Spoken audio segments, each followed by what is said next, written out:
Hello everybody and welcome to the third episode of Soviet.Space.Histories. Today we'll be talking about Sputnik-2. Let's begin. Sputnik-2 was launched from Baikonur Cosmodrome on the 3rd of November 1957. And yes, it carried with it Laika, the first living creature to ever go to space. Correction, it was orbit, not space. Laika was the first creature to orbit the Earth. That is except the bacteria clinging to Sputnik-1. But hey, they don't count. Okay, for now, let's talk about the mission profile of Sputnik-2. So, after a flawless liftoff from the Baikonur Cosmodrome, Sputnik-2 entered into an elliptical orbit at an inclination of 65 degrees.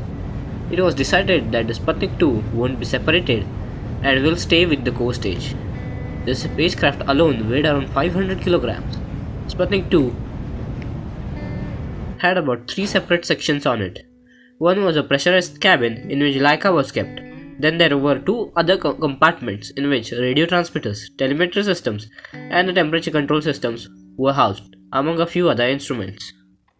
Now let's talk about Laika. Laika was just a stray picked up from the streets of Moscow, as the scientists thought that the strays would be much hardier than their tamed counterparts. That made them the perfect candidates for this mission, as they were used to the harsh conditions of the Moscow streets. In order to adapt the dogs to the tiny cabin of Sputnik-2, they put them inside progressively smaller cages. Because of this, the dogs stopped defecating or urinating. A technician who was preparing Laika's capsule before the launch said that after putting Laika inside her cabin and sealing the hatch, we kissed her nose and said bon voyage, knowing that she would never survive the trip. I cried a lot while writing this. It was pretty sad.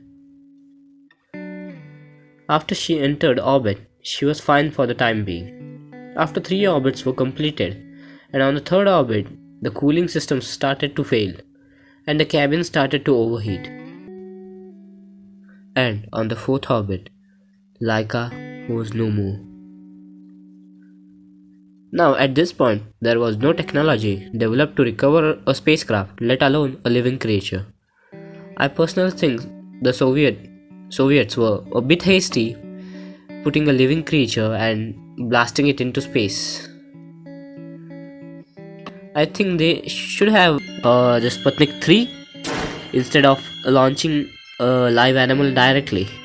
Then they should have proceeded to launch a few recoverable probes and then maybe like mice, animals like mice, I guess.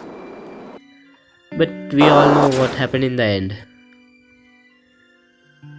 The meme I made here probably portrays it the best.